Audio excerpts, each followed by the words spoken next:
Hello, and welcome to Shirley's Salad Podcast, Episode 13, March 2012. I'm still working on my son's sweater. I've done the waist decrease and increases. And I'm at the point where I'm going to start the armhole decreases. But I realized that I should first talk with my son about how much the decreases should go so that it fits him the way that he wants. We looked at it last time and he wanted me to start the decreases at this point, but I didn't even think about that. We need to know how many stitches to decrease. And I haven't been doing any other knitting. I've been struggling with my packing, and it's kind of taken up my interest in doing any craft. But when I was doing my increases and decreases, I was always forgetting.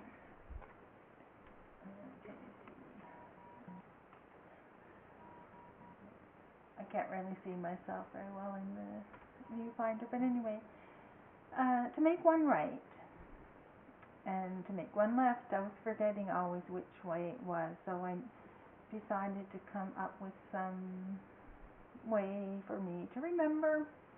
So with the make one right, you put your needle in from back to front and you knit in the front. So I thought, okay, there's an R here and there's an R in front, so I'll use that as my way of remembering, and so far it has worked. And then I had also the decreases. I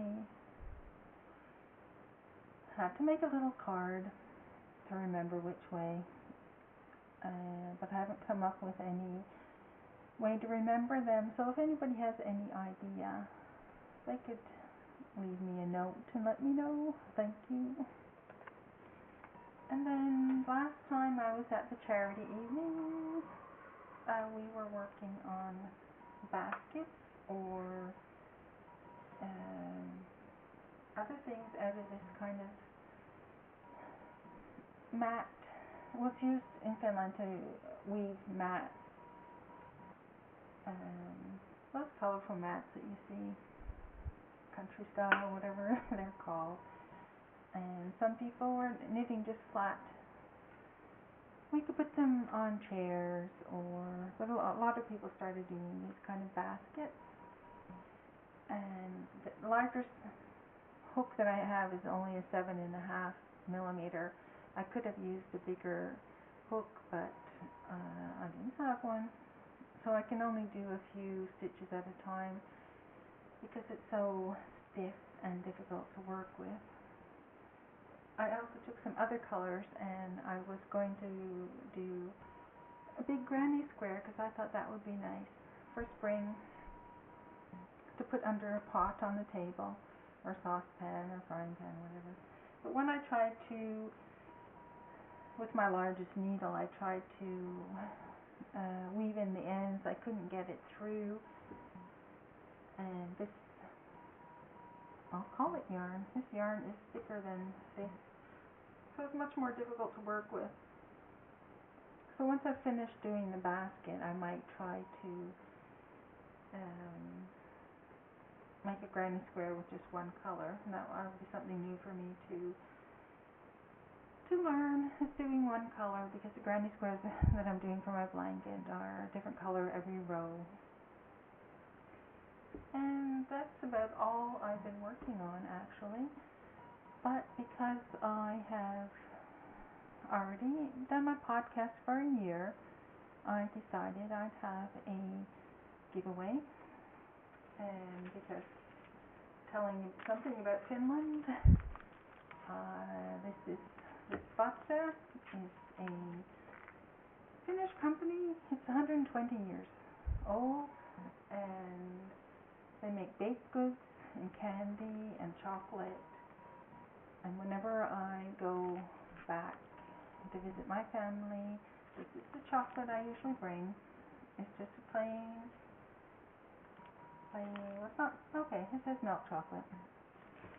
And the 200-gram bar, and I'm going to give this away for my giveaway. So all you have to do is go to my Blogspot site. So it's Shirley's Salad podcast.blogspot.com, and leave me a comment. You could tell me if this is the first time you've watched my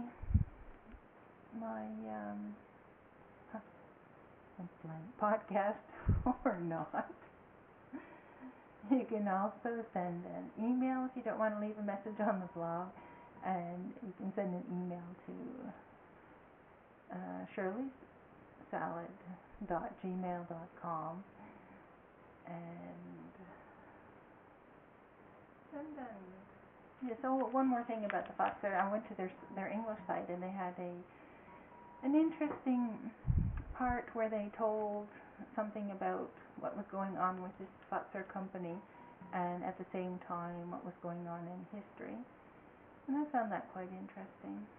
It's just quite a short little thing, but if you're interested in seeing a bit what was going on in Finland at the time, and there was also world history too. Alright, that's all for now. Bye.